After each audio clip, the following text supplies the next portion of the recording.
This is City Librarian James Moore, and I am going to read a passage from one of my favorite books called In the Skin of a Lion, written by Michael Ondaatje, a Sri Lankan Canadian author, best known for having written The English Patient, actually. He's also a great poet, and I like to say that his prose reads like beautiful poetry, and his poetry reads like beautiful prose. This particular book, let me show you. The main character is named Patrick, and he has come to the city of Toronto from the countryside of Canada. And he is living amongst a group of Macedonian immigrants who are also there. Everyone's looking for work. They're building the country, and he's working on something called the Bloor Street Viaduct, which is a pretty well-known architectural landscape in Toronto, Canada, and will play a major role in the story. So I'm just going to read a couple of pages to share with you why I think it's such a beautiful book.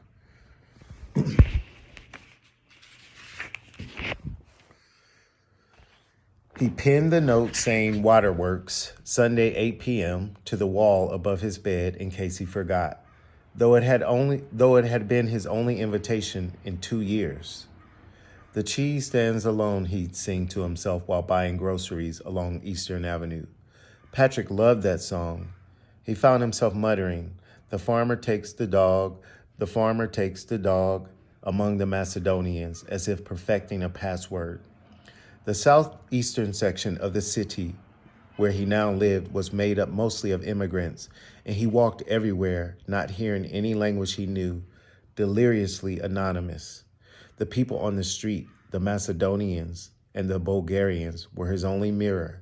He worked in the tunnels with them.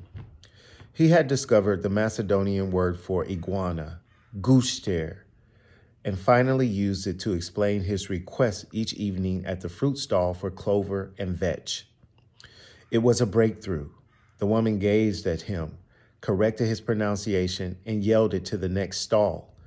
She came around the crates and outlined the shape of a lizard. Gushter? 4 women and a couple of men then circled him, trying desperately to leap over the code of languages between them. His obsession with vetch had puzzled them. He had gone at one point into the center of the city, bought some, and returned to the Macedonians to show them what he needed. The following week, a store owner had waved it to him as he came down Eastern Avenue. Vetch was fee. But now they were on to serious things. A living creature, a gushter, had been translated. He was surrounded. They were trying to discover how many he had. Was raising them one of his professions? They knew where he lived, of course.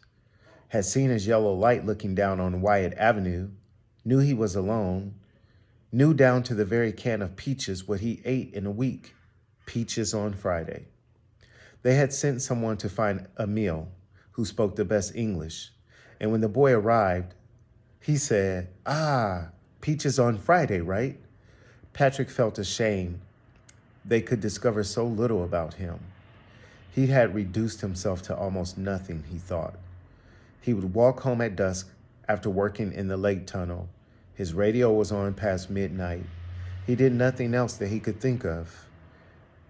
They approved of his finished suit, po modata elegatan, which meant stylish. Stylish, he thought.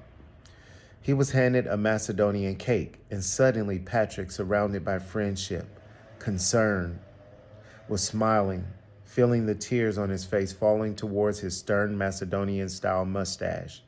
Elena, the great Elena, who had sold him vetch for over a year, unpinned the white scarf around her neck and passed it to him. He looked up and saw the men and women who could not know why. He wept now among these strangers who in the past had seemed to him like dark blinds on his street, their street, for he was their alien. And then he had to remember new names, suddenly formal, beginning with Elena. The women shook his hand. The men embraced and kissed him. And each time he said, Patrick, Patrick, Patrick. Knowing he must now remember every single person, and now, because it was noon, the King Street Russian Mission Brass Band 50 yards down the road. They invited him to lunch, which was set up on tables beside the stalls and crates. He was guest of honor. Elena on one side, Emil on the other, and a table of new friends. He was brought a plate of cabbage rolls. Sarmy, Elena said, and suddenly the awful sulfurous odor he had smelled for the last year since moving was explained. Emil was describing the technique of soaking cabbage leaves in a solution of salt and water and a bit of vinegar and leaving it there for days. Patrick ate everything that was put in front of him. During coffee, Costa, the owner of the Orita Lake restaurant, sent along a question to Emil. Emil asked 2 or 3 others first to see if the question was apt. Then he turned to Patrick. What else can you do? The table was silent. Elena put her hand on Patrick's and sent a qualifier via Emil. It does not matter if you don't do anything. The others down the table nodded. I used to be a searcher. I can work dynamite, Patrick said. Emil's translation created an even greater silence. Patrick could hear every note of the Russian mission band down the street. Then Costa jumped up and yelled something at Patrick. His face looked at him with anger, full of passion. Emil turned to Patrick now, having to yell above the sudden din at the table. He says, me too.